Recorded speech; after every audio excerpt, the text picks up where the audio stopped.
I'm Bill Herman, and we're back again today at IMTS with another installment of our Shop Talk series. And our guest this afternoon is Gary Vasilash. Gary is the editor-in-chief for Automotive Design and Production magazine. And Gary, I think some of the things we've been hearing lately, and certainly viewers of your program that's on or your YouTube channel, have probably been picking up a lot on the changes in the automotive industry, and specifically as it relates to some of the regulations that were coming down the pike, we're hearing more about. So why don't you tell us first, what effects do you think the fuel efficiency regulations will have in how cars are built? Well, Bill, the change to having a fuel efficiency requirement of 54.5 miles per gallon, which is going to probably happen in 2025. Now, we're at a point right now where there's a midterm review of that 2025 standard. But regardless of what happens in Washington, what happens in the rest of the world has a huge consequence on what's going to happen in the auto industry in the United States, because if we look at Europe, we look at China, we look all over the world, that car makers are all trying to reduce CO2 emissions and increase fuel efficiency. Now, they go sort of hand in hand. Right. So as a consequence of that, I would argue that we're going to have the biggest change in automotive manufacturing that we've seen since the beginning of the industry. Really? Absolutely. I mean, it goes back to 1886 when Carl Benz drove the first gasoline-powered vehicle around the streets in Germany. So there's going to be a change because it's going to be necessary to electrify the car. Now, whether this means that we're going to have full electric vehicles like a Tesla or the forthcoming Chevy Bolt, that's one thing. Or whether we're going to have hybrids. We're familiar with the Prius and several other hybrids. Or we're going to have electric motors that are going to be placed between the powertrain and the transmission. Okay, so suddenly what does this mean? This means that manufacturing processes in terms of making powertrains changes entirely, right? Because suddenly you're saying, okay, are we going to be making an electric motor rather than making an internal combustion engine? Are we going to be making an entirely different type of transmission, which will have an effect on gear making, which will have an effect on transmission cases? So it goes right across the board. So we're going to see that big change in powertrain. Okay, that's number one. Now, number two is that, so let's take an electric vehicle. A problem with electric vehicles is that batteries weigh an enormous amount, okay? Right. So if you have an enormous amount of mass, it takes more energy to move that mass, right? So what you want to do is lightweight the vehicle, okay? So what this then means is that we're going to find all kinds of mixed material vehicles. Now, for the last, let's say, 75 years, it's been a steel-dominated industry, okay? And if we go a little further back, they're actually making cars out of wood. So, we have that situation. So as we change to different types of materials, this changes the forming, okay? Because steel doesn't form the same way that aluminum forms, and then you're beginning to use magnesium, and then you're beginning to use carbon-reinforced plastics, right? All of these things require different processes. So you got that going on. In addition to which, if you think about the classic steel car that we are all familiar with, spot welding, right? Well, suddenly we have a big change in terms of how do you process a car that has mixed materials, because they don't weld the same. So, whether we're looking at the vehicle in terms of how it's powered or what it's being made out of, changing quickly. It's going to be changing very quickly. It's changing now, but it'll accelerate. And what the materials of this vehicle will be made out of. Big change. Well, let's talk about that just briefly, the timeline, because this is going to affect, obviously, the manufacturers at the assembly plant, but on down to the Tier 2, Tier 3 suppliers as well. How quickly can they expect these changes?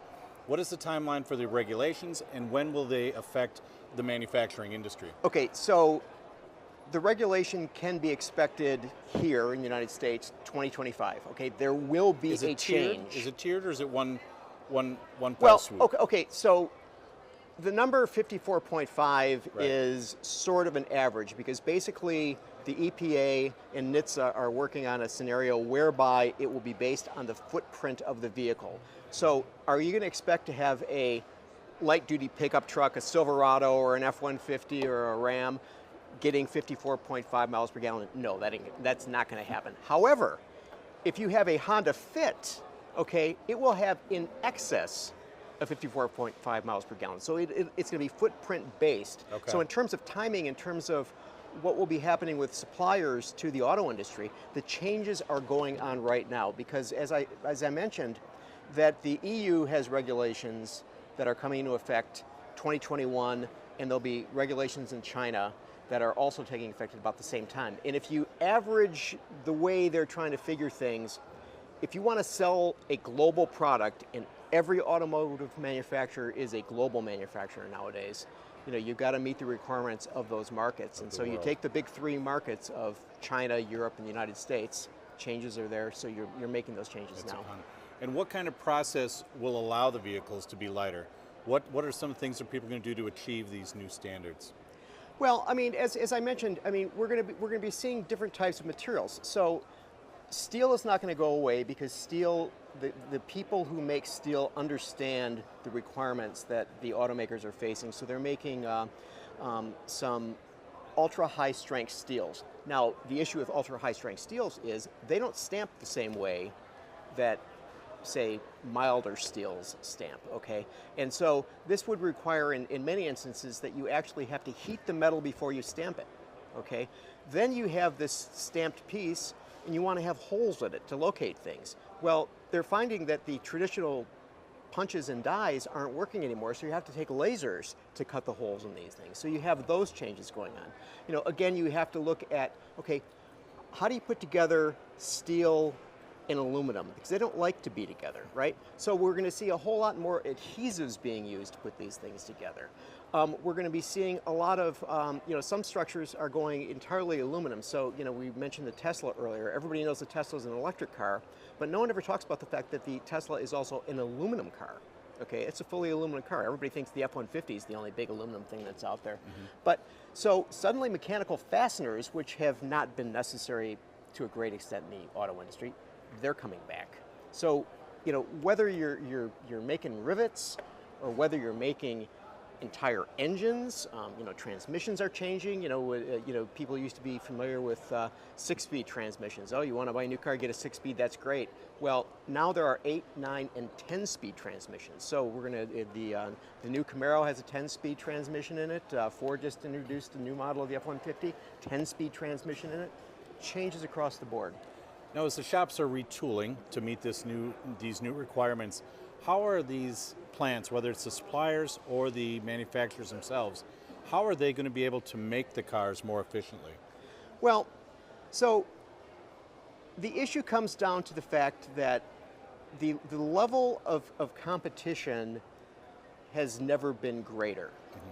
As I mentioned, all automakers are global automakers. And that means everyone wants to be able to have the best, the highest quality, the most features, the most functions, and so on. So, in terms of efficiency, we're beginning to see the utilization of different and emerging technologies. So, for example, one of the things that's very difficult to do is when you have the final assembly line. Okay, so if you look at the final assembly line, that's where you're putting in the seats, that's where you're putting in the instrument panel, that's when you're doing a lot of very challenging things for a robot to do. Now, they're getting better, but so we're finding collaborative robots whereby there will be a robot there and a human worker here. Now, it used to be that the robot would be fenced off and there'd be guards and so on and so forth, but we're getting to the point where you'll have a manipulator arm that will actually work essentially hand in hand. So, I mean, this is a way that we're going to be getting more efficiencies because you're getting the automation,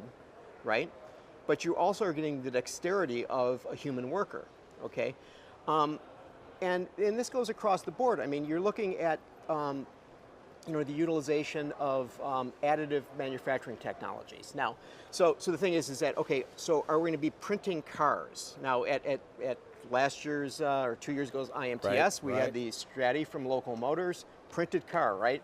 Well, as you know, that it took a while for that car to be printed, and as you also know, that basically the production rate at any automotive plant is about 60 per hour. So 60 per hour and doing a Stratti is entirely different things. But here's the thing, that we're going to begin to see more printed tooling, more printed jigs and fixtures, more printed objects that are being used to locate things, and they can be done very quickly. Another thing that we're going to be looking at is, as I mentioned earlier, that one of the materials that's going to be used in greater quantities is advanced composites, okay?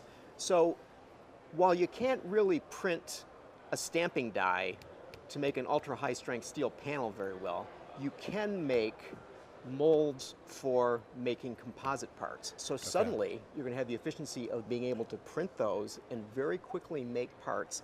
And we're seeing a number of materials manufacturers are driving down the price of composites that it's extraordinary. I mean, it's Are these amazing. new processes already in the plant?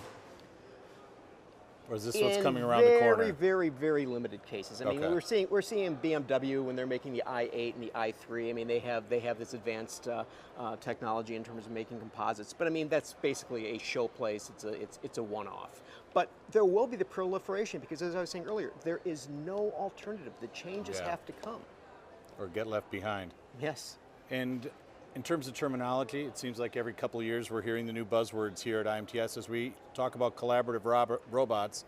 Is there a term we're going to be looking for? I've been hearing some people talk about cobots. Is that something that your friends in Detroit are kicking around? I think it'll be collaborative robotics. I think that collaborative robotics. I don't know that I'm going to have my buzzwords ready. Yeah. Well, let's step away in a different topic. Right. I've got a 10-year-old son. He's infatuated with driverless cars. I think he envisions a world where he can play his video games when he's a college kid and coming home to see dad. What's your talk? As you sit around with all your friends and you tape your show every week and you guys are kind of kicking around new ideas, what is the feeling about driverless cars? How soon are they coming in? And how likely are we to see them in our lifetime on a large-scale basis? Okay. A few weeks ago, Ford announced that in 2021, they will have mass-produced autonomous vehicles. Now, there are levels that, so right now, all of us are basically driving around in level 2 cars. Okay, you have anti-lock brakes, you may have adaptive cruise control, you may have lane keeping assist. Okay, level 4 basically is the car that your son's talking about, where no steering wheel, no pedals. Ford said 2021. Okay, and now again, and it has to be underlined, they said mass-produced cars, okay, because there are cars right now that are doing that. I mean, we all know about the Google car, the Google Self, the cute little car that's rolling around, and no pedals, no steering wheel. Okay, so we're seeing, as I mentioned earlier, I mean, there is more change going on in this industry than there has been in the history of the automobile industry. And so as we see technology companies become more involved in this, as we see the Silicon Valley companies that used to just say, cars, they're a necessary evil. Well, now cars are cool, okay? And every single auto company, every single major auto company has a facility in Silicon Valley, okay? They're all working toward this goal. So now Ford's vehicles will go into fleets, okay? So this basically means that they'll have control over it. So it could be Uber, it could be Lyft, it could be something else, right? So it'll be controlled. Within 10 years, I think that you'll be able to go to your dealer and buy one, okay, for your son. Write that down. 2026, we're going to have Gary back on the set. We'll do it again. Are the driverless cars dependent on an infrastructure of sensors to be efficient? And is that a 10-year time span realistic for the sensors to catch up as well? Okay, at this point, the sensor technology is all there. I mean, so basically we're looking at cameras, you're looking at radar, you're looking at LiDAR. All of these things exist. All of these things have been pretty much productionized. The only issue that we have right now is how do you take the cost out? Okay, so LiDAR is very expensive. So this uses a laser that rotates at very high speeds, okay? So what you're doing is you're looking to say, okay, how can we get reduced cost and reduced size? Because right now they're about the size of, if you took half of a pop can, I mean, that's the smallest one that's out there right now. Okay, now they're looking to be able to make them very small, so they'll be able to be put on your vehicle in a way that won't be disruptive. But I see no problems in terms of them having the technology ready to do this stuff. The bigger issue will be legislative and whether society will accept it. Yeah. I mean, because a lot of people are saying, oh, nobody wants a driverless car. Well, I don't know about you, but the times I've been out in Los Angeles and I'm sitting on the 5 going 0 miles per hour, I mean, yeah, it would be nice to be doing something else besides sitting behind the wheel of a car, and letting it do it. I mean, so there are lots of places where that would be ideal, or going, you know, across the desert. I mean, when there's nothing. I mean, do you really want to drive? I mean, it's going to be exciting to see. It's going to be Gary, great. Thanks for spending time. Bill, thank you. His name's Gary Vasilash. He's got a show on YouTube. He's got his own channel. It's fantastic. Check it out. And Gary, we talked about a 10-year time frame, but we want to see you back before then. Okay. Hope you'll come around. For IMTS TV Shop Talk, I'm Bill Herman.